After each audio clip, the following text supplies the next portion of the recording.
해저에서 벌어진 국제회의. 어느 날은 평소와 달리 해저기지 외계인들이 부산한 움직임을 보이는 행동들이 목격되었다. 해저기지에 도착해서 5개월 정도 시간이 흐른 후의 일이었다. 무슨 영문인지 몰라 아니에게 물었더니 그 상황을 자세히 설명해 주었다. 오늘이 바로 코디우거스 전체 회의가 있는 날이랍니다. 아마도 오늘 샤르앙은 지구에서 파수꾼으로 활동하는 코디우거스들의 모습을 모두 구경하게 될 것입니다. 아니의 설명대로 약속 시간이 다가오자 코디우거스들의 모습이 하나하나 해저기지에 나타나기 시작했다. 해저기지에 나타난 사람들은 안내자들과 함께 주로 아프리카 밀림의 육지 통로를 이용해서 들어오고 있었다.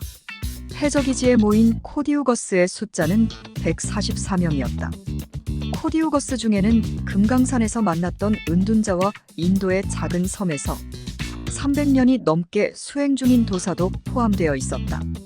코디우거스들은 남자 여자는 물론 흑인종, 황인종, 백인종과 다양한 신분들이 골고루 섞여 있었다.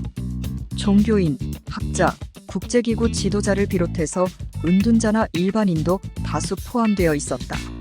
코디우거스 회의는 시디바가 주관했다. 피라미드 교육관에 마련된 회의장에는 원형으로 좌석들이 배치되어 있고 코디우거스들은 그동안 활동한 자료들을 정리해서 발표할 준비를 서두르고 있었다. 회의는 15일 정도 속개되었다. 15일 동안 144명의 코디우거스들이 나눠서 발표를 하고 매일매일 심도 있는 토론도 벌였다. 회의 때 사용하는 언어는 코디우거스 각각의 나라에서 사용하는 고유 언어였고 만능 통역 변환 장치를 통해 자유롭게 의사를 주고받으며 토론을 이어나갔다. 마치 해저기지에서 열리는 국제회의를 방불케 했다. 15일간의 회의를 마친 후 코디우거스들은 바로 돌아가지 않고 5일 정도 친분을 쌓는 시간을 가졌다. 그뿐만 아니고 해저기지에 마련된 4차원 문명 세계에 빠지며 우주 첨단 문명을 즐기는 계기로 삼기도 했다. 나도 이들과 며칠 동안 어울리면서 다양한 인물들과 사귈 수 있는 기회를 가질 수 있었다. 코디우거스들은 신분도 다양했지만 연령층도 다양했다. 지구 인류들 중에 200세가 넘는 고령자가 상당수 존재한다는 사실을 이때 처음 발견할 수 있었다. 내가 금강산에서 만났던 은둔자도 나이를 잃어버린 고령자라고 알고 있었지만 그는 초월자이기 때문에 특이한 삶을 살고 있다고 막연하게 생각했었다. 인도에서 살고 있는 하셈이란 코디우거스는 실제 나이 300세가 넘는다고 했다. 그도 은둔자처럼 각성자로서의 삶을 살아가고 있었는데 초월 명상에 심취해서 후계자를 양성하고 있다고 했다. 주변 사람들에게 하셈의 나이는 60세 정도로 알려져 있으며 이름도 다르게 알려져 있다고 했다. 인도에서는 고승이나 명상가들이 실제 이름을 사용하지 않고 법명을 사용하기 때문에 본래의 신분이 감춰지는 경우가 많다고 했다. 나는 누구보다 하셈과 친해져서 며칠 동안 그의 초월 명상을 전수받았다.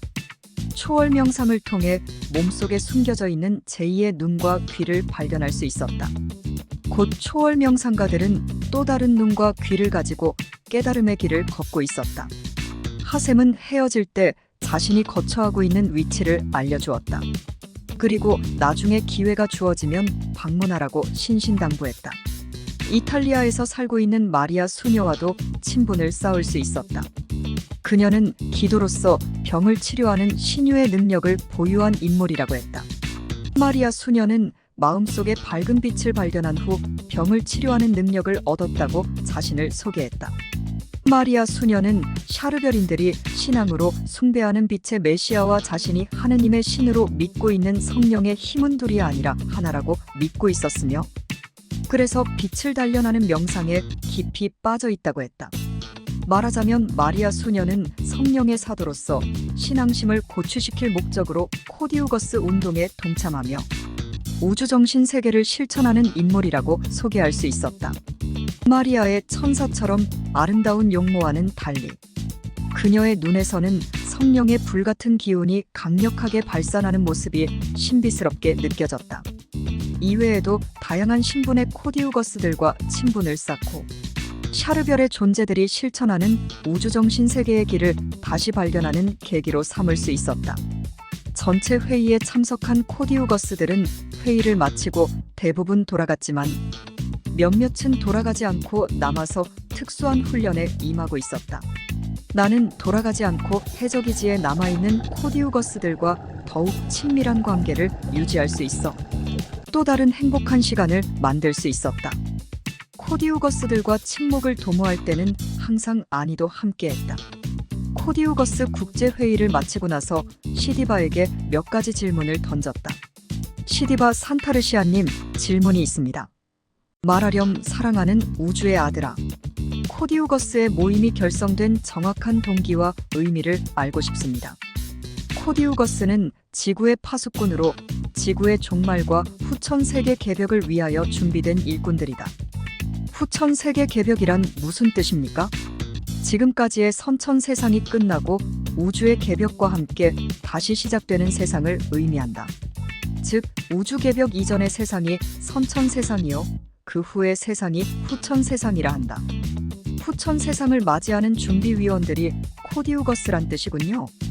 그렇다고 대답할 수 있겠구나.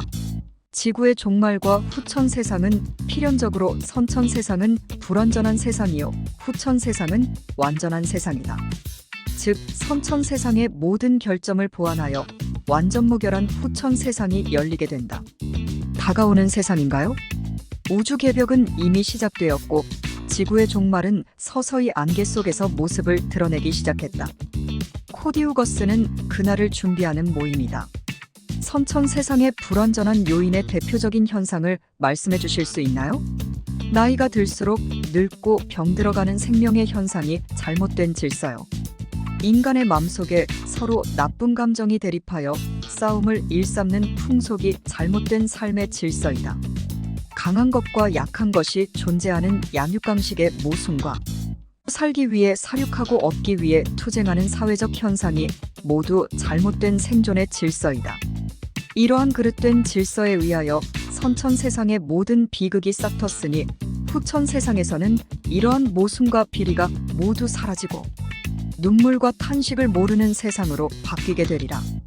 이는 곧 우주의 대혁명이니 하늘은 물샐 틈 없는 준비로 새 시대를 준비하고 있다. 결국 새 시대를 열게 될 우주 대혁명은 하늘이 직접 나서서 준비하고 있다는 뜻인가요? 하늘의 주관자가 직접 기획하고 물샐 틈 없는 천지도수를 짜 맞추어 한치의 빈틈도 허락하지 않도록 만전을 기하고 있는 대작전이다. 우주 개벽의 후천 세상을 펼치는데 144명의 코디우거스만으로 준비가 가능할까요? 코디우거스는 땅에만 존재하지 않고 하늘에도 존재하며 하늘과 땅의 모든 문명 세계에서 차출된 숫자는 구름대처럼 많다. 곧 하늘과 땅 우주 전역에서 한치의 빈틈도 허락하지 않고 우주 대개벽의 준비는 착착 진행되고 있으니 하늘 주관자의 대의지를 읽을 수 있는 절호의 기회가 아닐 수 없을 것이다. 하늘 주관자는 어디에 머무르고 계시나요? 천상계인가요? 땅인가요? 아니면 우주의 어떤 문명 세계에 머물고 계시나요? 하늘의 주관자는 땅에도 머물고 우주에도 머물고 하늘과 땅을 수시로 주유하며 물샐 틈 없는 작전을 펼치시니 지구의 땅에도 이미 하늘 주관자가 머물고 간 흔적이 남아있다. 지구의 땅에 하늘 주관자가 머물고 간 흔적이 어떤 모습으로 남아있죠? 하늘에 유지가 있고 그 유지가 인간들의 손에 받들려 빛의 존재들을 단련시키고 있다. 하늘의 유지로 지구의 땅에서 빛의 존재들이 양육되고 있다는 말씀이신가요? 그렇다. 하늘은 우주 개벽의 새 시대를 대비해서 빛의 존재들이 필요하니 지구에서 필요한 숫자가 12,000이다. 코디우거스와 빛의 존재들이란 어떤 차이인가요? 코디우거스 파수꾼들은 새 시대를 준비하는 발판이라면 빛의 존재들은 새 시대를 이끌어가는 기획자들이다. 곧 우주 새 시대의 기획자들이 지구에서 12,000이 필요하며 하늘의 유지대로 잘 이루어질 것이다. 하늘의 유지대로 빛의 존재들을 훈련하는 장소를 알려주실 수 있나요? 직접 나와 함께 그곳을 방문할 수 있는 기회를 갖도록 하자. 이런 대화를 마치고 며칠 후 시디바는 직접 나를 데리고 지상으로 올라가서 빛의 존재들을 양육하는 장소를 방문했다. 그 장소는 하늘 선민의 후손들이 살고 있는 동방의 나라에 위치하고 있었다. 그곳에는 과연 후천 시대를 맞이하는 하늘 주관자의 유지가 흔적으로 남아 있었고, 하늘 삼위일체의 완결자를 기다리는 성소였다. 장차 그곳에서 삼위일체의 완결자가 나타나면 1만 2천의 빛의 존재들이 양육되어 큰 빛의 울타리를 형성하고 후천 시대를 맞이하는 대역사가 지상에서 시작될 것이라고 하니 부푼 꿈을 안고 기다려지지 않을 수 없었다.